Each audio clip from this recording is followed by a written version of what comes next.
Di balik kemudahan komunikasi yang ditawarkan media sosial, tersembunyi potensi distraktif yang secara nyata mendorong berkembangnya pertikaian sosial di masyarakat.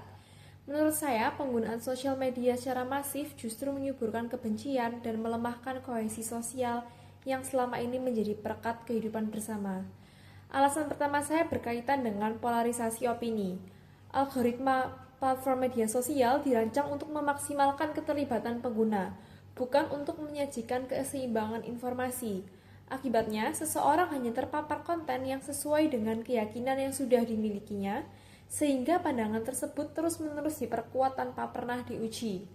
Dan kelompok yang berseberangan opini lambat laut saling dianggap musuh, bukan sekedar pihak yang berbeda pandangan. Kedua, penyebaran disinformasi dan ujaran kebencian di media sosial berlangsung cepat jauh melampaui kemampuan masyarakat untuk memverifikasinya.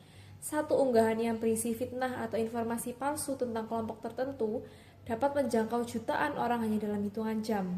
Dan sudah banyak peristiwa rusuh yang dipicu oleh hoaks yang berasal dari grup WhatsApp, Facebook, dan lain-lain yang merupakan bukti betapa media sosial mampu membuat konflik terbuka di lapangan.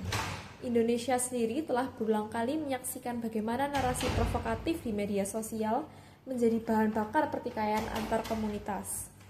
Ketiga, media sosial memberi ruang anonim yang menurunkan norma kesantunan dalam berkomunikasi.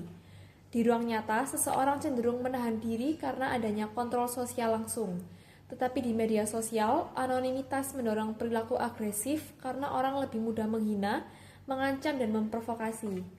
Fenomena ini bukan hanya menghasilkan pertikaian di ruang digital, tetapi juga berpotensi meluber ke kehidupan nyata ketika pihak-pihak bertikai bertemu secara langsung.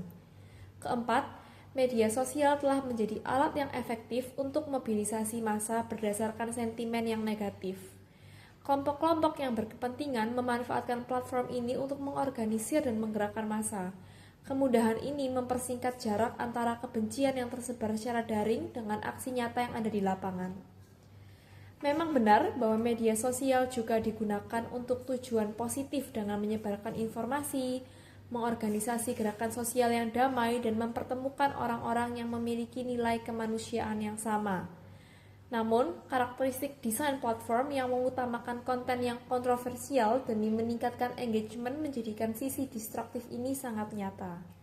Jadi selama media sosial bergantung pada reaksi emosional yang kuat dan kemarahan adalah emosi yang paling mudah dipicu, maka pertikaian sosial akan terus menjadi produk sampingan yang pasti terjadi di ekosistem digital ini. Oleh karena itu, kita tidak boleh hanya menutup mata terhadap kenyataan bahwa media sosial dalam kondisinya saat ini lebih banyak berperan secara akselor pertikaian sosial daripada jembatan persatuan. Oleh karena itu, dibutuhkan regulasi yang tegas, literasi digital yang masif, dan tanggung jawab platform yang lebih besar agar potensi distraktif ini dapat dikendalikan sebelum pertikaian sosial semakin menggerus fondasi kehidupan bermasyarakat kita.